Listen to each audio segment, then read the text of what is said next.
Hi friends, എല്ലാവർക്കും നിഷ്ഠ PSCയിലേക്ക് സ്വാഗതം. അപ്പം ഇന്ന് നമ്മൾ നോക്കുന്നത് ജൂലൈ കറണ്ട് അഫയേഴ്സ് ആണ്. സോ ആദ്യമായിട്ടാണ് നമ്മുടെ ചാനൽ കാണുന്നത് എന്നുണ്ടെങ്കിൽ ഒന്ന് സബ്സ്ക്രൈബ് ചെയ്യാൻ വേണ്ടിയിട്ട് ശ്രമിക്കാൻ, ഫ്രണ്ട്സിലേക്ക് കൂടി ഇതൊന്ന് ഷെയർ ചെയ്ത് കൊടുക്കുക. ഓക്കെ, അപ്പോൾ നമുക്ക് ഫസ്റ്റ് കേരളവുമായിട്ട് ബന്ധപ്പെട്ടിട്ടുള്ള കറണ്ട് അഫയേഴ്സ് നോക്കാം. എല്ലാ പഞ്ചായത്തിലും കളിക്കളങ്ങളുള്ള ഇന്ത്യയിലെ ആദ്യ സംസ്ഥാനമാണ് കേരളം. ഓർത്തിരിക്കുക കേട്ടോ, എല്ലാ പഞ്ചായത്തിലും കളിക്കളങ്ങളുള്ള ഇന്ത്യയിലെ ആദ്യത്തെ സംസ്ഥാനം കേരളമാണെങ്കിൽ 2024 ഏറ്റവും കൂടുതൽ പുതിയ ജന്തുജാലങ്ങളെ കണ്ടെത്തിയിട്ടുള്ള സംസ്ഥാനവും കേരളം തന്നെയാണ്. ടോട്ടൽ 101 എണ്ണാണ് കേട്ടോ. 101 പുതിയ ജന്തുജാലങ്ങളെയായിരുന്നു കേരളത്തിൽ നിന്നും കണ്ടെത്തിയിട്ടുണ്ടായിരുന്നത് 2024 കണക്ക് പ്രകാരം. സെൻസസ് കമ്മീഷണറേറ്റിന്റെ സാമ്പിൾ രജിസ്ട്രേഷൻ സിസ്റ്റം റിപ്പോർട്ട് 2022 പ്രകാരം 2018 ടു 22 രാജ്യത്ത് ശരാശരി ആയുർദൈർഘ്യത്തിൽ മുന്നിൽ നിൽക്കുന്ന സംസ്ഥാനം കേരളമാണ്. അപ്പം ഏത് ഇയേഴ്സിന്റെ ഉള്ളിലാണ് 2018 2022 ഇടയിൽ രാജ്യത്ത് ശരാശരി ആയുർദൈർഘ്യത്തിൽ മുന്നിൽ നിൽക്കുന്നത് കേരളമാണ്. ആയുർദൈർഘ്യം ഇവിടെ കൊടുത്തിട്ടുണ്ട് 74.8 ആണ് കൊടുത്തിട്ടുള്ളത്. 74.8 വയസ്സ് വരെയാണ് എന്നാണ് പറഞ്ഞിട്ടുള്ളത് ആവറേജ്. രാജ്യത്ത് 60 വയസ്സിന് മുകളിൽ പ്രായമുള്ളവർ ഏറ്റവും കൂടുതലുള്ള സംസ്ഥാനം അത് കേരളമാണ് കേട്ടോ. ഓർത്തിരിക്കുക, രാജ്യത്ത് 60 വയസ്സിന് കൂടുതൽ പ്രായമുള്ളവർ ഏറ്റവും കൂടുതൽ എവിടെയാണ്? സംസ്ഥാനം അത് കേരളമാണ്. സംസ്ഥാനത്ത് ആദ്യത്തെ സമ്പൂർണ്ണ തെരുവ് വിളക്ക് പഞ്ചായത്തായിട്ടുള്ളത് അത് പാറളമാണ്. ഓർത്തിരിക്കുക, എന്താണ് സംസ്ഥാനത്തെ ആദ്യ സമ്പൂർണ്ണ തെരുവ് വിളക്ക് പഞ്ചായത്ത്? പാറളം. സംസ്ഥാനത്തെ ആദ്യ സ്പോർട്സ് കേന്ദ്രം ചോദിച്ചാലോ, അത് തലശ്ശേരിയാണ്. അപ്പോൾ സ്പോർട്സ് എവിടെയാണ്? തലശ്ശേരിയിലാണ് വന്നിട്ടുള്ളതെങ്കിൽ സമ്പൂർണ്ണ ചെസ് ഗ്രാമമാകുന്ന കേരളത്തിലെ ഗ്രാമം അത് കടലുണ്ടിയാണ്. അപ്പോൾ നമ്മൾ പറഞ്ഞു സ്പോർട്സുമായിട്ട് ബന്ധപ്പെട്ടുള്ള രണ്ട് കാര്യങ്ങൾ പറഞ്ഞേ. സംസ്ഥാനത്തെ ആദ്യത്തെ സ്പോർട്സ് കേന്ദ്രം തലശ്ശേരിയും സമ്പൂർണ്ണ ചെസ് ഗ്രാമമാകുന്ന കേരളത്തിലെ ഗ്രാമമാകുന്നത് അത് കടലുണ്ടിയുമാണ്. സംസ്ഥാനത്തെ ആദ്യ ഇന്റഗ്രേറ്റഡ് ഫാമിലി ഹെൽത്ത് സെന്റർ അത് പാങ്ങാപ്പാറയാണ്. തിരുവനന്തപുരത്തെ പാങ്ങാപ്പാറയിലാണ് എന്തുള്ളത്? ആദ്യത്തെ ഇന്റഗ്രേറ്റഡ് ഫാമിലി ഹെൽത്ത് സെന്റർ വന്നിട്ടുള്ളത്. ആസ്തി വിവരങ്ങൾ ഡിജിറ്റലൈസ് ചെയ്യുന്ന ആദ്യത്തെ ജില്ലാ പഞ്ചായത്ത് അത് മലപ്പുറമാണ് കേട്ടോ. ഏത് വിവരങ്ങൾ? ആസ്തി വിവരങ്ങൾ. സംസ്ഥാനത്തെ ആദ്യത്തെ AI റോബോട്ടിക് ഗവേഷണ കേന്ദ്രം അത് നടുവത്തൂരാണ്. കൊട്ടാരക്കരയുള്ള നടുവത്തൂരിലാണ് എന്തുള്ളത്? സംസ്ഥാനത്തെ ആദ്യത്തെ AI റോബോട്ടിക് ഗവേഷണ കേന്ദ്രം വന്നിട്ടുണ്ട്. രാജ്യത്തെ ആദ്യത്തെ തേൻ മ്യൂസിയം അത് മാവേലിക്കരയാണ് കേട്ടോ. ഓർത്തിരിക്കണേ, എന്താണ്? മാവിലാണ് തേനുള്ളത് എന്നുള്ള രീതിയിൽ ഓർത്ത് വെച്ചാൽ മതി. ഓക്കെ, മാവിലാണ് തേനുള്ളത്. അപ്പം ആദ്യത്തെ തേൻ തേൻ മ്യൂസിയം എവിടെയായിരുന്നു? മാവേലിക്കരയിലാണ്. മാവേലിക്കരയിൽ തന്നെ സ്പെസിഫിക് ആയിട്ട് ചോദിക്കുകയാണെങ്കിൽ താഴക്കരയാണ് കേട്ടോ. താഴക്കരയിലാണ്. സംസ്ഥാനത്തെ ആദ്യത്തെ കവച സംവിധാനം നിലവിൽ വന്നിരിക്കുന്നത് അത് ഷൊർണൂർ റെയിൽപാതയിലാണ്. എറണാകുളത്തുള്ള ഷൊർണൂർ റെയിൽപാതയിലാണ് സംസ്ഥാനത്ത് ആദ്യത്തെ കവച സംവിധാനം വന്നിട്ടുള്ളത്. ISO അംഗീകാരം ലഭിച്ച ആദ്യത്തെ പോലീസ് സ്റ്റേഷൻ അത് അർത്തുങ്കൽ പോലീസ് സ്റ്റേഷൻ ആണ്. ആലപ്പുഴയിലുള്ളതിനാണ് എന്ത് കിട്ടിയിട്ടുള്ളത്? ISO അംഗീകാരം ലഭിക്കുന്ന ആദ്യത്തെ പോലീസ് സ്റ്റേഷൻ ആയിട്ട് മാറി. വൺ ഡിസ്ട്രിക്ട് വൺ പ്രൊഡക്റ്റ് പദ്ധതിയിൽ പ്രത്യേക പരാമർശം നേടിയ കേരളത്തിലെ ഉൽപ്പന്നമായിരുന്നു ഏത്? വയനാടൻ കാപ്പി കേട്ടോ. വയനാടൻ കാപ്പിയാണ് എന്താണ്? വൺ ഡിസ്ട്രിക്ട് വൺ പ്രൊഡക്റ്റ് പദ്ധതിയിൽ പ്രത്യേക പരാമർശം നേടുന്ന കേരളത്തിലെ ഉൽപ്പന്നം അത് വയനാടൻ കാപ്പിയാണ്. സമ്പൂർണ്ണ പ്ലാസ്റ്റിക് മുക്ത മേഖലയാക്കി ഹരിത ഡെസ്റ്റിനേഷൻ പദവിയിലേക്ക് ഉയർത്തുന്ന വിനോദസഞ്ചാര കേന്ദ്രം അത് നെല്ലിയാമ്പതിയാണ്. ഓക്കെ, ഏതേത്? സമ്പൂർണ്ണ പ്ലാസ്റ്റിക് മുക്ത മേഖലയാക്കി ഹരിത ഡെസ്റ്റിനേഷൻ പദവിയിലേക്ക് ഉയർത്തപ്പെടുന്നത് അത് നെല്ലിയാമ്പതിയാണെങ്കിൽ സംസ്ഥാനത്തെ +1 +2 വിദ്യാർത്ഥികൾക്ക് നൽകാനൊരുങ്ങുന്ന വാക്സിൻ ആണ് ഗർഭാശയ ക്യാൻസർ പ്രതിരോധിക്കുന്നതിന് വേണ്ടിയിട്ടുള്ള HPV വാക്സിൻ. ഓർക്കുക, ഏതാണ് കൊടുക്കുന്നത്? HPV vaccine. ആർക്കാണ് കൊടുക്കുന്നത്? +1 +2 വിദ്യാർത്ഥികൾക്കാണ് നമ്മൾ HPV വാക്സിൻ കൊടുക്കാൻ വേണ്ടി തീരുമാനിച്ചിട്ടിരിക്കുന്നത്. ഇനി വൈകുണ്ഠസ്വാമിക്ക് സ്മാരകം ഒരുങ്ങുന്നത് തിരുവനന്തപുരത്താണ് എന്നുള്ള കാര്യം ഓർത്തിരിക്കുക. അതേപോലെ മലയാളി ഗവേഷകനായിട്ടുള്ള ഡോക്ടർ ഹരിനായരുടെ പേര് നൽകിയിട്ടുള്ള സൗരയൂഥത്തിലെ ചിഹ്നഗ്രഹമാണ് 333205 നായർ എന്നതാണ് ആ ഒരു ചിഹ്നഗ്രഹത്തിന് കൊടുത്തിരിക്കുന്ന പേര് കേട്ടോ. അടുത്ത നമ്മുടെ ഇന്ത്യയുമായിട്ട് ബന്ധപ്പെട്ടിട്ടുള്ള കാര്യങ്ങളൊന്ന് നോക്കാം. ലോകബാങ്ക് റിപ്പോർട്ട് പ്രകാരം ആഗോളതലത്തിൽ ഏറ്റവും തുല്യതയുള്ള 4ാമത്തെ രാജ്യം അത് ഇന്ത്യയാണ്. ഓക്കെ, എന്താണ്? ആഗോളതലത്തിൽ ഏറ്റവും തുല്യതയുള്ള എത്രാമത്തെ രാജ്യം? 4ാമത്തെ രാജ്യമാണ് ഇന്ത്യയെങ്കിൽ അതിൽ 1ാം സ്ഥാനത്ത് നിൽക്കുന്നത് അത് സ്ലോവാക്ക് റിപ്പബ്ലിക് ആണ്. ഇന്ത്യയിലെ ആദ്യത്തെ തദ്ദേശീയ 50 kilovolt geo thermal power plant നിലവിൽ വരുന്നത് അരുണാചൽ പ്രദേശിലാണ്. അപ്പം എന്താണ്? തദ്ദേശീയമായിട്ടുള്ള 50 kilovolt geo thermal power plant ആണ് ഇവിടെ വരുന്നത്, അരുണാചൽ പ്രദേശിൽ വരുന്നത്. ഇന്ത്യയിലെ ആദ്യത്തെ മൈനിങ് ടൂറിസം പദ്ധതി ആരംഭിക്കുന്ന സംസ്ഥാനം ജാർഖണ്ഡ്. നമുക്കറിയാം ഏറ്റവും കൂടുതൽ മൈനിങ് ഒക്കെ നടക്കുന്നത് ജാർഖണ്ഡിലാണ്. കൽക്കരിയും അങ്ങനത്തെ കാര്യങ്ങളൊക്കെ കൂടുതലുള്ളത് ജാർഖണ്ഡിലാണ്. അപ്പൊ മൈനിങ് ടൂറിസം പദ്ധതി വരുന്നതും എവിടെ തന്നെയാണ്? ജാർഖണ്ഡിലാണ്. ഇന്ത്യയിൽ ആദ്യമായിട്ട് മൊബൈൽ കീബോർഡിലൂടെ വോട്ട് രേഖപ്പെടുത്തിയ സംസ്ഥാനം അത് ബീഹാർ ആണ് കേട്ടോ. ബീഹാറിലാണ് എന്തുള്ളത്? ഇന്ത്യയിൽ ആദ്യമായിട്ട് മൊബൈൽ കീബോർഡിലൂടെ വോട്ട് രേഖപ്പെടുത്തിയിട്ടുണ്ടായിരുന്നത് ബീബ കുമാരി എന്നൊരു വ്യക്തിയാണ് കേട്ടോ. ബീബ കുമാരി എന്നൊരു വ്യക്തിയായിരുന്നു ഇങ്ങനെ വോട്ട് രേഖപ്പെടുത്തിയിട്ടുണ്ടായിരുന്നു. GI ടാഗ് പദവി ലഭിച്ച കോലാപുരി ചപ്പൽ ഏത് സംസ്ഥാനത്തിന്റെ ഉൽപ്പന്നമായിരുന്നു? അത് മഹാരാഷ്ട്ര കേട്ടോ. മഹാരാഷ്ട്രയിൽ കൈകൊണ്ടുണ്ടാക്കുന്ന ഒരു ടൈപ്പ് ഓഫ് ചെപ്പലാണ് കോലാപുരി ചെപ്പൽ എന്ന് പറയുന്നത്. ഇതിന് ഈ അടുത്തിടെ GI ടാഗ് പദവി ലഭിച്ചിട്ടുണ്ടായിരുന്നു. പഞ്ചസാരയുടെ അമിത ഉപയോഗം ഉയർത്തുന്ന ആരോഗ്യ പ്രശ്നങ്ങളെക്കുറിച്ചുള്ള കുട്ടികളെ ബോധവൽക്കരിക്കാൻ സ്കൂളുകളിൽ പഞ്ചസാര ബോർഡ് സ്ഥാപിക്കുന്ന സംസ്ഥാനം അത് മഹാരാഷ്ട്രയാണ്. അപ്പം എന്തായാലും കോലാപൂരി ചെപ്പലിന്റെ കാര്യം പറഞ്ഞത് മഹാരാഷ്ട്രയിലാണ്. അതുപോലെ തന്നെ പഞ്ചസാര ഉപയോഗം കുറയ്ക്കുന്നതിനും അതിനെക്കുറിച്ച് ബോധവൽക്കരണം ഒക്കെ കൊടുക്കാൻ വേണ്ടിയിട്ട് സ്കൂളുകളിൽ പഞ്ചസാര ബോർഡ് സ്റ്റാർട്ട് ചെയ്തിട്ടുണ്ടായിരുന്നത് അതും മഹാരാഷ്ട്രയാണ്. ഇനി ഒരു ഫെസ്റ്റിവൽ ആണ് Harela festival. Okay, Harela festival എവിടെയായിരുന്നു? ഉത്തരാഖണ്ഡിലാണ്. വൺ ഡിസ്ട്രിക്ട് വൺ റിവർ സംരംഭം ആരംഭിച്ച സംസ്ഥാനം അത് ഉത്തർപ്രദേശാണ്. Okay, one district one river ഏതാണ്? ഉത്തർപ്രദേശിലാണ്. ഗ്രാമീണ ദാരിദ്ര്യം ഇല്ലാതാക്കാൻ ലക്ഷ്യമിട്ടുള്ള പണ്ഡിറ്റ് ദീൻ ദയാൽ ഉപാധ്യായ ഗരീബി മുക്ത് ഗാവ് യോജന ആരംഭിക്കുന്ന സംസ്ഥാനമാണ് രാജസ്ഥാൻ. അപ്പം എന്തായിരുന്നു? ഏത് യോജനയാണ്? പണ്ഡിറ്റ് ദീൻ ദയാൽ ഉപാധ്യായ ഗരീബി മുക്ത് ഗാവ് യോജനയാണ് രാജസ്ഥാനിൽ ആരംഭിക്കുന്നത്.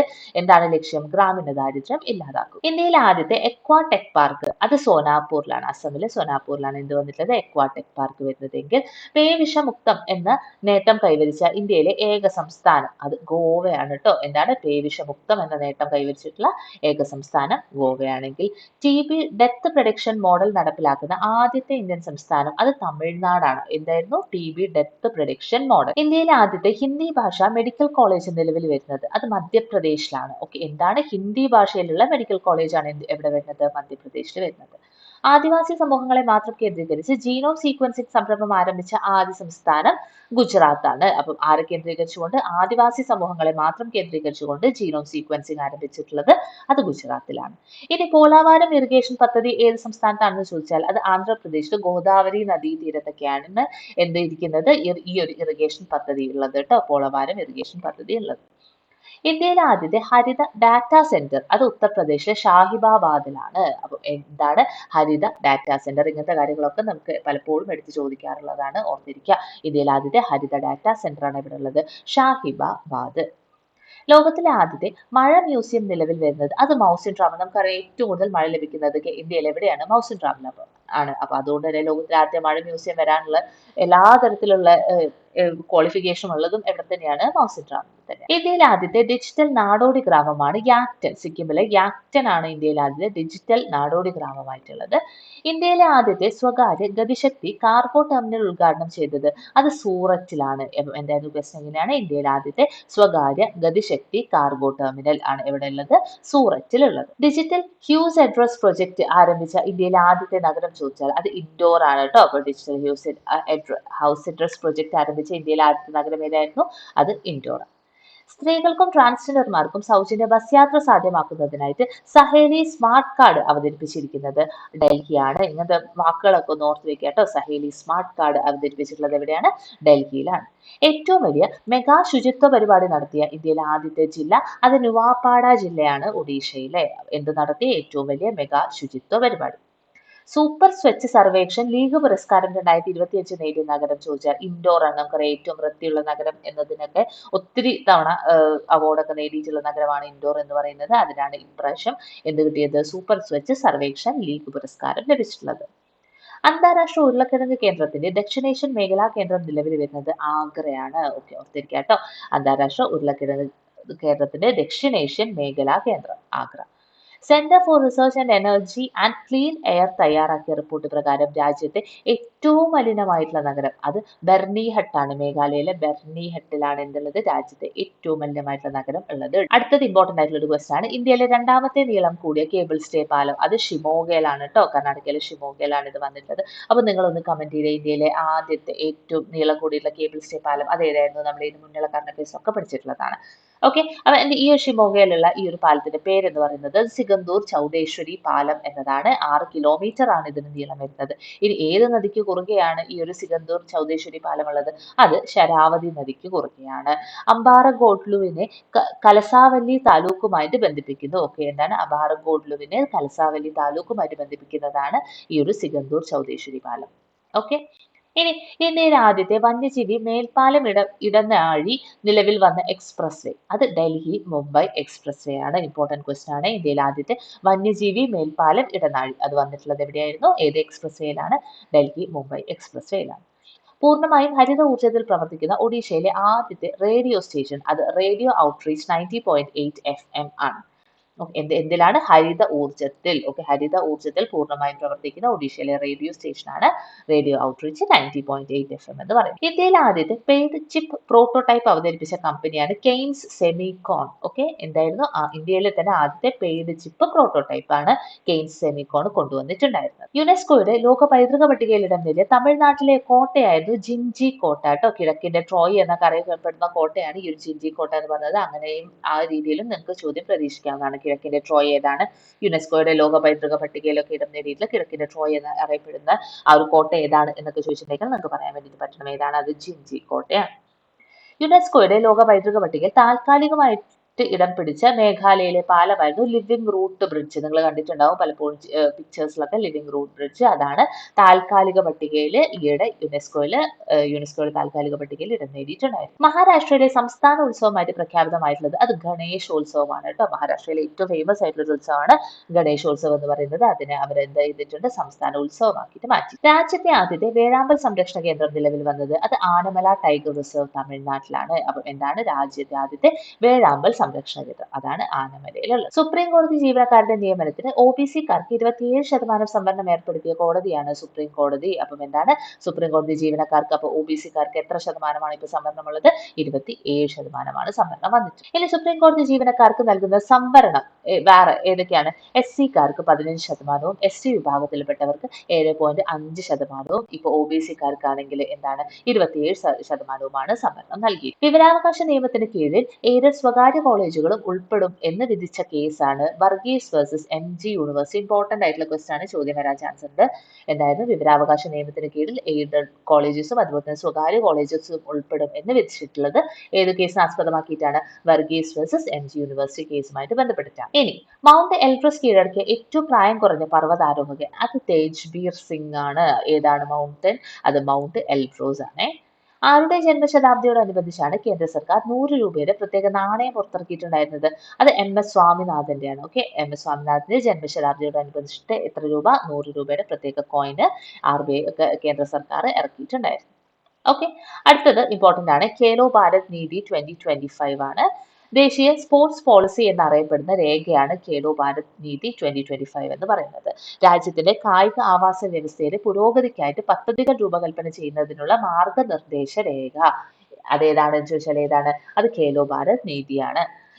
ഇതിന്റെ ലക്ഷ്യം എന്ന് ചോദിച്ചിട്ടുണ്ടെങ്കിൽ 2047 ഇന്ത്യയെ മികച്ച 5 കായിക രാഷ്ട്രങ്ങളിൽ ഒന്നാക്കുക. ഇമ്പോർട്ടന്റ് ആണ് ഈ ഒരു ലക്ഷ്യം, നിങ്ങൾ എന്തായാലും പഠിച്ചിരിക്കണം. 2047 കൂടിയിട്ട് ഇന്ത്യയെ മികച്ച 5 കായിക രാഷ്ട്രങ്ങളിൽ ഒന്നാക്കുക എന്ന ലക്ഷ്യത്തിന് വേണ്ടിയിട്ടാണ് നമ്മൾ ഈ ഒരു ഖേലോ ഭാരത് നീതി 2025 കൊണ്ടുവന്നിട്ടുള്ളത്. ആൻഡ് ഇതിന്റെ മെയിൻ ആയിട്ട് ഒരു 5 തൂണുകളെ കുറിച്ചിട്ട് അവർ പറയുന്നുണ്ട്. എന്തിനൊക്കെ വേണ്ടിയിട്ടാണ്? കായികം സാമ്പത്തിക വികസനത്തിനായിട്ട്, കായികം സാമൂഹ്യ വികസനത്തിനായിട്ട്, കായികം ഒരു ജനകീയ പ്രസ്ഥാനമാക്കുക, ആഗോള വേദിയിൽ കായികത്തിനൊക്കെ ആഗോള വേദിയിൽ ഒരു ഉന്നതമായിട്ടുള്ള രീതിയിൽ കൊണ്ടുവരിക, ദേശീയ വിദ്യാഭ്യാസ നയം 2020 സംയോജിപ്പിക്കുക, കായികത്തിനൊക്കെ അതുമായിട്ടൊക്കെ സംയോജിപ്പിക്കുക. അങ്ങനെ 5 തൂണുകളാണ് ഈ ഒരു ഖേലോ ഭാരത് നീതിക്ക് ഉള്ളത്. ഇമ്പോർട്ടന്റ് ആണ്, അത് നോക്കിയിരിക്കണം. അടുത്ത ഒന്നാണ് ദേശീയ സഹകരണ നയം 2025. ഇമ്പോർട്ടന്റ് ആണ്. ഇത് അവതരിപ്പിച്ചിട്ടുണ്ടായിരുന്നത് അമിത് ഷാ ആയിരുന്നു. 2002 അവതരിപ്പിച്ച സഹകരണ നയത്തിന് പകരമായിട്ട് വന്ന നയമാണ്. ഓർക്കുക കേട്ടോ, സ്റ്റേറ്റ്മെന്റ് ആയിട്ടൊക്കെ ചോദിക്കാവുന്നതാണ്. എന്താണ് 2002 അവതരിപ്പിച്ചിട്ടുള്ള സഹകരണ നയത്തിന് പകരമായിട്ട് വന്ന നയം ഏതാണ് എന്ന് ചോദിച്ചാൽ ദേശീയ സഹകരണ നയം 2025 ആണ്. ആൻഡ് ഈ ഒരു ആദ്യത്തെ സഹകരണ നയം അവതരിപ്പിച്ചത് നമ്മൾ പറഞ്ഞു 2002 വാജ്പേയി സർക്കാരിന്റെ കാലത്താണ്. ഇതിൽ പ്രധാനമായിട്ടും അവർ ഊന്നൽ കൊടുത്തിട്ടുള്ളത് ഗ്രാമങ്ങൾ, കൃഷി, ഗ്രാമീണ സ്ത്രീകൾ, ദളിതർ, ആദിവാസികൾ എന്നിവർക്കാണ്. ഈ ഒരു സഹകരണ നയത്തിലെ മെയിൻ ആയിട്ട് ഫോക്കസ് ആർക്കൊക്കെയാണ് പോയിട്ടുള്ളത്? ഗ്രാമങ്ങൾ, കൃഷി, ഗ്രാമീണ സ്ത്രീകൾ, ദളിതർ, ആദിവാസികൾ. ഇമ്പോർട്ടന്റ് ആണ്, നോക്കിയിരിക്കണം. കരളിനെ ക്യാൻസർ കണ്ടെത്താൻ സഹായിക്കുന്ന പേപ്പർ അധിഷ്ഠിത സെൻസർ സംവിധാനം വികസിപ്പിച്ചിട്ടുള്ള സ്ഥാപനമാണ് Indian institute of science Bengaluru. എന്തിനു വേണ്ടിയിട്ടായിരുന്നു? കരളിലെ ക്യാൻസർ കണ്ടെത്താൻ വേണ്ടി പേപ്പർ അധിഷ്ഠിത സെൻസർ കൊണ്ടുവന്നത് അത് Indian institute of science Bengaluru ആണ്. ഇനി പുരാതന മോഡി ലിപിയെ ദേവനാഗരിയിലേക്ക് മാറ്റുന്നതിനുള്ള ലോകത്തിലെ ആദ്യത്തെ AI മോഡൽ വികസിപ്പിച്ചിരിക്കുന്നത് അത് IIT റൂർക്കിയാണ്. ഓക്കെ, മോഡി ലിപിനെ ദേവനാഗരി ആക്കാൻ വേണ്ടിയിട്ട് AI മോഡൽ കൊണ്ടുവന്നിട്ടുള്ളത് അത് IIT റൂർക്കിയാണെങ്കിൽ ഇന്ത്യയിലെ ഏറ്റവും ഭാരം കുറഞ്ഞ ആക്റ്റീവ് വീൽ ചെയർ ആയിട്ടുള്ള YD1 പുറത്തിറക്കിയിട്ടുള്ളത് അത് IIT മദ്രാസ് ആണ്. ഓക്കെ, എന്താണ് ഇന്ത്യയിലെ ഏറ്റവും ഭാരം കുറഞ്ഞിട്ടുള്ള ആക്റ്റീവ് വീൽ ചെയർ ആണ് YD1 എന്ന് പറഞ്ഞിട്ട് അത് കൊണ്ടുവന്നത് ആരായിരുന്നു? അത് IIT മദ്രാസ് ആണ്. ബംഗളൂരു സിറ്റി യൂണിവേഴ്സിറ്റിയുടെ പുതിയ പേര് അത് doctor Manmohan Singh Bengaluru city university എന്നാണ്. ഓർത്തിരിക്കുക കേട്ടോ. മൻമോഹൻ സിംഗിന്റെ പേര് നൽകിയിട്ടുള്ള യൂണിവേഴ്സിറ്റി ഏതാണ്? ബംഗളൂരു സിറ്റി യൂണിവേഴ്സിറ്റി ആണ്. ഇനി National Institute of Public Cooperation and Child ഡെവലപ്മെന്റിന്റെ ഒരു പുതിയ പേര് വന്നിട്ടുണ്ട്. അതാണ് Savitribai Phule National Institute of Woman and Child Development. Totally അതിന്റെ പേര് അങ്ങോട്ട് മാറിയിട്ടുണ്ട്. ഓർക്കുക കേട്ടോ. National Institute of Public Cooperation and Child ഡെവലപ്മെന്റിന്റെ പുതിയ പേര് ആയിട്ടുള്ള എന്താണ്? Savitribai Phule National Institute of Woman and Child Development എന്നാണ്. ഓക്കെ, ഇനി കർണാക് പാലം. ഓക്കെ, മുംബൈയിലെ കർണാക് പാലത്തിന് നൽകിയിട്ടുള്ള പുതിയ പേരാണ് സിന്ദൂർ പാലം കേട്ടോ. ഓക്കെ, സിന്ദൂർ പാലം എവിടെയാണ്? കർണാക് പാലത്തിനാണ് ആ ഒരു പേര് കൊടുത്തിട്ടുള്ളത്. കർണാടകയിലാണ്. പഹൽഗാം ആക്രമണത്തിന്റെ സൂത്രധാരനെ വധിച്ച ഓപ്പറേഷൻ ആയിരുന്നു ഓപ്പറേഷൻ മഹാദേവ്. ഇമ്പോർട്ടന്റ് ആണ്. ഓപ്പറേഷൻ മഹാദേവ് എന്തിനു വേണ്ടിയിട്ടുള്ളതായിരുന്നു? പഹൽഗാം ആക്രമണത്തിന്റെ സൂത്രധാരനെ വധിക്കുന്നതിന് വേണ്ടിയിട്ട് ഓപ്പറേഷൻ ആയിരുന്നു ഓപ്പറേഷൻ മഹാദേവ് എന്ന് പറയുന്നത്. അടുത്തത് നമ്മുടെ സ്പേസുമായി ബന്ധപ്പെട്ടിട്ടുള്ള ഒരാളാണ് നിസാർ. ഓക്കെ, നിസാർ എന്നത് എന്താണ്? നമ്മുടെ ഭൗമ നിരീക്ഷണ ഉപഗ്രഹമാണ്. ഇത് വിക്ഷേപിച്ചിട്ടുണ്ടായിരുന്നത് 2025 ജൂലൈ 30-നാണ്. GSLV F-16 റോക്കറ്റിലായിരുന്നു നിസാറിന്റെ വിക്ഷേപണം നടന്നിട്ടുണ്ടായിരുന്നത്. ഈ ഒരു ഉപഗ്രഹം ISROയും നാസയും സംയുക്തമായിട്ട് നടത്തിയിട്ടുള്ള ആദ്യത്തെ ഉപഗ്രഹ വിക്ഷേപമായിരുന്നു കേട്ടോ. ആ ഒരു പോയിന്റ് ഓർത്തിരിക്കുക, വളരെ ഇമ്പോർട്ടന്റ് ആയിട്ടുള്ളതാണ്. ISROയും നാസയും സംയുക്തമായിട്ട് നടത്തിയ ആദ്യത്തെ ഉപഗ്രഹ വിക്ഷേപം ഏതായിരുന്നു എന്ന് ചോദിച്ചാൽ ഏതാണ്? അത് നിസാറാണ്. ഇനി ഇരട്ട ഫ്രീക്വൻസിയുള്ള സിന്തറ്റിക് എപ്പർച്ചർ റഡാറിലൂടെ ഭൂമിയെ നിരീക്ഷിച്ച് ചിത്രങ്ങൾ പകർത്തുന്ന ആദ്യത്തെ ഭൗമ നിരീക്ഷണ ഉപഗ്രഹം കൂടിയാണ് ഏതെന്ന് പറയുന്നത്? നിസാർ. ഈ വാക്കുകളൊക്കെ ഒന്ന് ഓർത്ത് വെക്കുക കേട്ടോ. ഇരട്ട ഫ്രീക്വൻസിയുള്ള സിന്തറ്റിക് എപ്പർച്ചർ റഡാർ. ഓക്കെ, ഇത് ഉപയോഗിച്ച് ഭൂമിയെ നിരീക്ഷിച്ച് ചിത്രമെടുക്കുന്ന ആദ്യത്തെ ഭൗമ നിരീക്ഷണ ഉപഗ്രഹം. ഇനി ഭൂമിയിൽ നിന്നും എത്ര അകലത്തിലാണ് ഇത് എത്തിക്കുന്നത്? 743 കിലോമീറ്റർ അകലെയുള്ള ഭ്രമണപഥത്തിലായിരുന്നു നിസാറിനെ എത്തിച്ചിട്ടുണ്ടായിരുന്നത്. ഭ്രമണപഥത്തിൽ സഞ്ചരിക്കുന്ന നിസാർ ഓരോ 12 ദിവസത്തിലും അതിന്റെ ഉപരിതലം സ്കാൻ ചെയ്യും. ഓക്കെ, ഇനി ചെറിയ ഭൂതല മാറ്റങ്ങൾ, ഉരുകുന്ന മഞ്ഞുപാളികൾ, വെള്ളപ്പൊക്കം എന്നിവ നിസാറിന് കണ്ടെത്താൻ വേണ്ടി കഴിയും. അപ്പോൾ വലിയൊരു ഇമ്പോർട്ടന്റ് ആയിട്ടുള്ള ഒരു ഉപഗ്രഹ വിക്ഷേപണം തന്നെയായിരുന്നു നിസാറിൻ്റെത്. അതുകൊണ്ട് ഈ കാര്യങ്ങളൊക്കെ ഓർത്തിരിക്കുക. ഇതിൽ നിന്ന് ക്വസ്റ്റ്യൻസ് വരാൻ സാധ്യത. രാജ്യസുരക്ഷാ ആവശ്യങ്ങൾക്കായി സൈന്യം ഏറ്റെടുക്കാനൊരുങ്ങുന്ന ലക്ഷദ്വീപിലെ ദ്വീപ് അത് ബിത്രയാണ് കേട്ടോ. ഓക്കെ, എന്താണ്? എന്തിനു വേണ്ടി? രാജ്യസുരക്ഷാ ആവശ്യങ്ങൾക്ക് വേണ്ടിയിട്ടാണ് സൈന്യം ബിത്രയെ ഏറ്റെടുക്കാൻ വേണ്ടി പോകുന്നത്. അതിർത്തിയിലെ സേനാ നീക്കങ്ങൾക്കായിട്ട് രൂപീകരിച്ച ലൈറ്റ് കമാൻഡോ ബറ്റാലിയൻ ആയിരുന്നു ഭൈരവ്. എന്തിനു വേണ്ടിയിട്ടാണ്? അതിർത്തിയിലെ സേനാ നീക്കങ്ങൾക്കായിട്ട് രൂപീകരിച്ചിട്ടുള്ളതാണ് ലൈറ്റ് കമാൻഡോ ബറ്റാലിയൻ ആയിട്ടുള്ള ഭൈരവ്. AI അധിഷ്ഠിത സംവിധാനങ്ങൾ പരീക്ഷിക്കുന്നതിനായിട്ട് ഇന്ത്യൻ സൈന്യത്തിന്റെ ദിവ്യദൃഷ്ടി എക്സൈസ് 2025 നടന്നിട്ടുണ്ടായിരുന്നത്. അത് സിക്കിമിലാണ്. അപ്പം എന്തുമായിട്ട് ബന്ധപ്പെട്ടുള്ളതാണ് ദിവ്യദൃഷ്ടി എക്സൈസ്? AI അധിഷ്ഠിത സംവിധാനങ്ങൾ പരീക്ഷിക്കുന്നതിന് വേണ്ടിയിട്ടുള്ളതായിരുന്നു ദിവ്യദൃഷ്ടി എക്സൈസ് എന്ന് പറഞ്ഞത് നടന്നിട്ടുള്ളത് സിക്കിമിലാണ്. ഇന്ത്യ സിംഗപ്പൂർ സംയുക്ത സൈനികാഭ്യാസം നൽകിയിരിക്കുന്ന പേരാണ് ബോൾഡ് കുരുക്ഷേത്ര 2025. ആരൊക്കെ തമ്മിൽ? ഇന്ത്യ സിംഗപ്പൂർ തമ്മിൽ. രാജ്യത്തെ ആദ്യത്തെ make in India carbon fibre കാലാണ് എഡിഡോക്ക്. ഓക്കെ, എഡിഡോക്ക് എന്താണ്? രാജ്യത്തെ ആദ്യത്തെ make in India carbon fibre കാലാണ്. അപ്പൊ അതിന്റെ ഫുൾ ഫോം കൂടി ഒന്ന് ഓർത്തിരിക്കുക.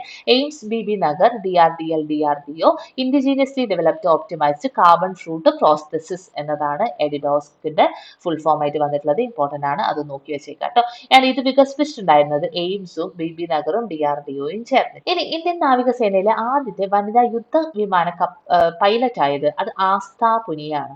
എന്തായിരുന്നു? ഇന്ത്യൻ നാവികസേനയിലെ ആദ്യത്തെ വനിതാ യുദ്ധവിമാന പൈലറ്റ് അത് ആസ്ഥ പുനിയാണെങ്കിൽ നാവികസേനയിലെ പുതിയ യുദ്ധക്കപ്പലായിട്ടുള്ള INS തമിൽ കമ്മീഷൻ ചെയ്തത് അത് എപ്പോഴായിരുന്നു? 2025 ജൂലൈ 1-നാണ് കേട്ടോ. എന്തായിരുന്നു? INS തമിലിന്റെ കമ്മീഷനിങ് നടക്കുന്നത് എപ്പോഴാണ്? 2025 ജൂലൈ 1-നാണ്. നമ്മളുടെ റഷ്യയിലെ യാന്തർ കപ്പൽശാലയിലായിരുന്നു ഇതിന്റെ നിർമ്മാണവും കാര്യങ്ങളൊക്കെ നടന്നത്. ഇന്ത്യൻ നാവികസേനയുടെ ആദ്യ തദ്ദേശീയമായി രൂപകൽപ്പന ചെയ്ത് നിർമ്മിച്ച diving supporter vessel. Okay, diving supporter വെസലിന്റെ പേര് എന്തായിരുന്നു? നിസ്താർ എന്നതാണ്. ഓക്കെ, നിസ്താർ ആണെങ്കിൽ പ്രൊജക്ട് 17A ശ്രേണിയിലുള്ള രണ്ടാമത്തെ കപ്പൽ അത് INS ഉദയഗിരിയാണ്. ഓഗസ്റ്റിലാണ് അതിന്റെ കമ്മീഷനിങ് കാര്യങ്ങളൊക്കെ വരുന്നത്. ഓക്കെ, ഓഗസ്റ്റ് കറണ്ട് അഫയേഴ്സിന്റെ സമയത്ത് നമുക്ക് അതിനെ കുറിച്ച് കൂടുതൽ പറയാം. അപ്പം പ്രോജക്ട് 17A ശ്രേണിയിലുള്ള രണ്ടാമത്തെ കപ്പലാണ് INS ഉദയഗിരി എന്ന് പറയുന്നത്. അപ്പൊ പ്രോജക്ട് 17A ശ്രേണിയിലുള്ള അപ്പൊ ഒന്നാമത്തെ കപ്പൽ ഏതായിരുന്നു? അത് INS നീലഗിരിയാണ്. അപ്പൊ ഫസ്റ്റത്തെ നീലഗിരി, രണ്ടാമത്തത് ഉദയഗിരി. പനേഷ്യ ബയോടെക് വികസിപ്പിച്ചെടുത്ത ഇന്ത്യയുടെ തദ്ദേശീയ ടെട്രാവാലന്റ് ഡെങ്കി വാക്സിൻ ആണ് ഡെങ്കി ഓൾ. ഓക്കെ, എന്തായിരുന്നു? ടെട്രാവാലന്റ് ഡെങ്കി വാക്സിൻ, ഡെങ്കി ഓൾ ആണ്. ഇന്ത്യയുടെ ആദ്യ തദ്ദേശീയ മലേറിയ വാക്സിൻ ആണ് ആഡ്ഫാൽസിവാക്സ്. ഓക്കെ, ആഡ്ഫാൽസിവാക്സ് എന്തായിരുന്നു? ഇന്ത്യയിലെ ആദ്യത്തെ തദ്ദേശീയ മലേറിയ വാക്സിൻ ആണ് ആഡ്ഫാൽസിവാക്സ്. തമിഴ്നാട്ടിലെ നീലഗിരി കൂനൂറിന് സമീപം കണ്ടെത്തിയ പുതിയ ഗെക്കോ ഇനമാണ് ദ്രാവിഡോ ഗെക്കോ കൂനൂർ. അപ്പൊ ദ്രാവിഡോ ഗെക്കോ കൂനൂർ എന്താണ്? കൂനൂരിൽ നിന്ന് കണ്ടെത്തിയിട്ടുള്ള ഗെക്കോ ഇനം, തമിഴ്നാട്ടിലെ കൂനൂരിൽ നിന്ന് കണ്ടെത്തിയിട്ടുള്ള ഗെക്കോ ഇനമാണ് ദ്രാവിഡോ ഗെക്കോ കൂനൂരെങ്കിൽ അരുണാചൽ പ്രദേശിൽ നിന്നും ഡൽഹി സർവകലാശാല ഗവേഷകർ കണ്ടെത്തിയിട്ടുള്ള അപൂർവ ഇനം തവളയാണ് ഗ്രാസിക്ലസ്. ഓക്കെ, എന്താണ് ഗ്രാസിക്സലസ്? എന്താണ്? അരുണാചൽ പ്രദേശിൽ നിന്നും കണ്ടെത്തിയിട്ടുള്ള അപൂർവ ഇനം തവളയാണ്. പശ്ചിമഘട്ടത്തിൽ നിന്നും കണ്ടെത്തിയ പുതിയ ഇനം സ്കിപ്പർ ചിത്രശലഭം. അതേതായിരുന്നു? അത് സോഗ്രോഫെറ്റസ് മാത്തേവിയാണ് കേട്ടോ. സോഗ്രോഫെറ്റസ് മാത്തേവിയാണ് എന്തെന്ന് പറഞ്ഞത്? പശ്ചിമഘട്ടത്തിൽ നിന്ന് കണ്ടെത്തിയിട്ടുള്ള പുതിയ ഇനം സ്കിപ്പർ ചിത്രശലഭമായിട്ടുള്ളത്. കയ്യെഴുത്ത് പ്രതി പൈതൃകത്തെ കുറിച്ചുള്ള ആദ്യത്തെ ആഗോള സമ്മേളനത്തിന് വേദിയാവുന്നത് ഇന്ത്യയാണ്. ഇതിനെ കുറിച്ച് കയ്യെഴുത്ത് പ്രതി പൈതൃകത്തെ കുറിച്ചുള്ള ആദ്യത്തെ ആഗോള സമ്മേളനം. 11ാമത് ഇന്ത്യ എനർജി സ്റ്റോറേജ് വീക്ക് വേദിയാവുന്നത് ഡൽഹിയാണ്. ഓർത്തിരിക്കുക, 11ാമത് ഇന്ത്യ എനർജി സ്റ്റോറേജ് വീക്ക് എവിടെ വെച്ചാണ് നടക്കുന്നത്? ഡൽഹിയിൽ വെച്ചിട്ടാണ് നടക്കുന്നത്. ഓക്കെ, അടുത്തത് വേൾഡുമായിട്ട് ബന്ധപ്പെട്ടുള്ള ക്വസ്റ്റ്യൻസ് ആണ്. 2025 ജൂലൈ 1 മുതൽ പൊതുസ്ഥലങ്ങളിൽ പുകവലി നിരോധിച്ച രാജ്യമായിരുന്നു ഫ്രാൻസ് കേട്ടോ. എന്ന് മുതലാണ്? 2025 ജൂലൈ 1 മുതൽ.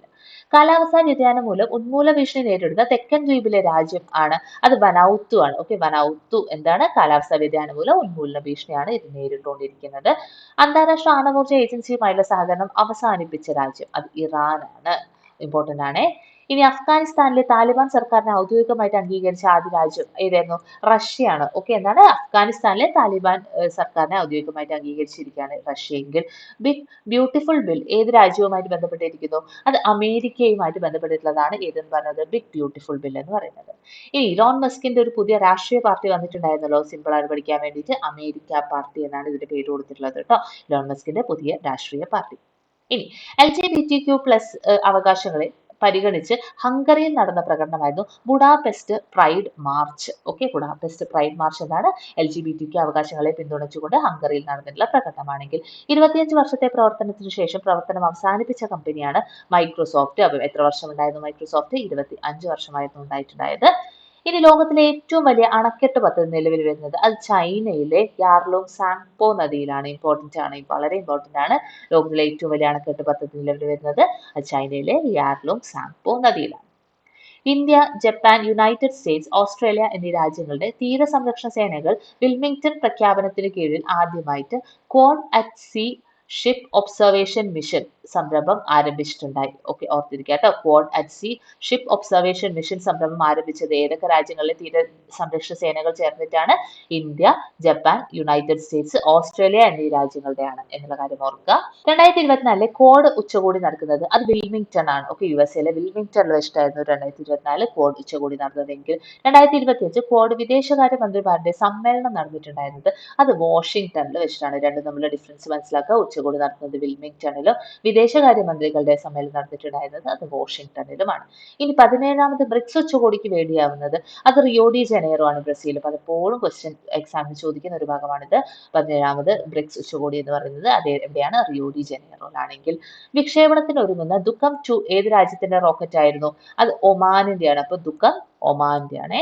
ഇനി AI ഉപയോഗിച്ച് പ്രവർത്തിക്കുന്ന റോബോട്ടുകളുടെ ലോകത്തിലെ ആദ്യത്തെ ഫുട്ബോൾ മത്സരം നിയന്ത്രിച്ചത് അത് ചൈനയാണ്. ഓപ്പൺ AI അവതരിപ്പിച്ച പുതിയ വെർച്വൽ അസിസ്റ്റന്റ് അത് ChatGPT ഏജന്റ് ആണ്. ഏതിന്റെയാണ്? ഓപ്പൺ AIയുടെ പുതിയ വെർച്വൽ അസിസ്റ്റന്റ് ആണ് ChatGPT ഏജന്റ്. എക്സിന്റെ സഹസ്ഥാപകനായിട്ടുള്ള ജാക്ക് ഡോർസി പുറത്തിറക്കിയിട്ടുള്ള മെസ്സേജിംഗ് പ്ലാറ്റ്ഫോമാണ് ബിറ്റ് ചാറ്റ്. ഓക്കെ, അപ്പൊ ബിറ്റ് ചാറ്റ് കൊണ്ടുവന്നിട്ടുള്ളത് ആരാണ്? നമ്മുടെ ജാക്ക് ഡോർസി ആണ് കേട്ടോ. എക്സിന്റെ സഹസ്ഥാപകനായിട്ടുള്ള ഇദ്ദേഹമാണ് ഒരു മെസ്സേജിംഗ് പ്ലാറ്റ്ഫോം ആയിട്ടുള്ള ബിറ്റ് ചാറ്റ് കൊണ്ടുവന്നിരിക്കുന്നത്. വ്യക്തികളിൽ നിന്നും ആദായ നികുതി ഈടാക്കാൻ തീരുമാനിച്ചിട്ടുള്ള ആദ്യത്തെ ഗൾഫ് രാജ്യമായി മാറിയത് ഒമാനാണ്. ഒമാനെ കുറിച്ച് നമ്മൾ നേരത്തെ ഒരു ക്വസ്റ്റ്യൻ പറഞ്ഞിട്ടുണ്ടായിരുന്നു. എന്താണ്? ദുഃഖം 2 എന്ന റോക്കറ്റ് കൊണ്ടുവന്നിട്ടുള്ളതും എവിടെയാണ്? ഒമാനിലാണ്. ഇനി വ്യക്തികളിൽ നിന്നും ആദായ നികുതി ഈടാക്കുന്നതും സ്റ്റാർട്ട് ചെയ്യുന്ന ആദ്യത്തെ ഗൾഫ് രാജ്യമാവുന്നതും ഒമാനാണ്. ജൂലൈയിൽ പൊട്ടിത്തെറിച്ച ഇന്തോനേഷ്യയിലെ അഗ്നിപർവ്വതം അത് മൗണ്ട് ലെവറ്റോബി ലക്കിലാക്കിയാണ്. ഓക്കെ, മൗണ്ട് ലെവറ്റോബി ലക്കിലാക്കി ആയിരുന്നു ജൂലൈയിൽ പൊട്ടിത്തെറിച്ചിട്ടുണ്ടായിരുന്നത്. ഡിനോസറുകളുടെ തുടക്കകാലത്ത് ജീവിച്ചിരുന്നു എന്ന് കരുതപ്പെടുന്ന പെട്രോസോറുകളുടെ 20.9 കോടി വർഷം പഴക്കമുള്ള ഫോസിലുകൾ കണ്ടെത്തിയിട്ടുണ്ടായിരുന്നത് അത് Petrified Forest National Park, North അമേരിക്കയിലുള്ള പെട്രിഫൈഡ് ഫോറസ്റ്റ് നാഷണൽ പാർക്കിലാണ് പെട്രോസോറുകളുടെ ഫോസിൽസ് കണ്ടെത്തിയിട്ടുണ്ടായിരുന്നത്. ഇനി തെക്കൻ ചൈന കടൽ രൂപം കൊണ്ട ചുഴലിക്കാറ്റായിരുന്നു വിഫ ട്ടോ. അപ്പൊ വിഫ എവിടെയായിരുന്നു? തെക്കൻ ചൈനയിലാണ് ഇത് രൂപം കൊണ്ടിട്ടുണ്ടായിരുന്നത്. ആൻഡ് ഈ ഒരു ചുഴലിക്കാറ്റിന് പേര് നൽകിയിട്ടുണ്ടായിരുന്നത് അത് തായ്ലൻഡ് ആണ്. ഓക്കെ, തായ്ലൻഡ് ആണ്. WHO മലേറിയ മുക്തമായി പ്രഖ്യാപിച്ച ആമസോൺ മേഖലയിലെ ആദ്യ രാജ്യമായി മാറിയത് അത് സുരിനാം ആണ്. ഓക്കെ, സുരിനാം എന്തായിരുന്നു? WHO മലേറിയ മുക്തമായിട്ട് പ്രഖ്യാപിച്ച ആമസോൺ മേഖലയിലെ ആദ്യത്തെ രാജ്യമാണെങ്കിൽ WHO ട്രക്കോമ മുക്തമായിട്ട് പ്രഖ്യാപിച്ച രാജ്യം ഏതായിരുന്നു? അത് സെനഗലാണ്. ഓക്കെ, ട്രക്കോമ മുക്തം സെനഗല്, മലേറിയ മുക്തമാകുന്ന ആമസോൺ മേഖലയിലെ ആദ്യ രാജ്യം അത് സുരിനാം. $4 ട്രില്യൺ മൂല്യമുള്ള ലോകത്തിലെ ഏറ്റവും മൂല്യമുള്ള ആദ്യ പൊതു കമ്പനിയായി മാറിയിട്ടുള്ളത് അത് NVIDIA ആണ് കേട്ടോ. NVIDIA എന്തായിരുന്നു? $4 ട്രില്യൺ മൂല്യമുള്ള ലോകത്തിലെ ഏറ്റവും മൂല്യമുള്ള ആദ്യത്തെ പൊതു കമ്പനിയാണ്. ഓക്കെ, അപ്പൊ ഇത്രയും കാര്യങ്ങളാണ് ഇന്ത്യയും കേരളവും വേൾഡുമായിട്ട് ബന്ധപ്പെട്ട് നമുക്ക് പറയാനുള്ളത്. ബാക്കിയുള്ള കാര്യങ്ങൾ നമുക്ക് അടുത്ത വീഡിയോയിൽ ഡിസ്കസ് ചെയ്യാം. സോ ഇത്രയും നേരം ക്ലാസ് കേട്ടതിന് thank you so much for listening and happy learning.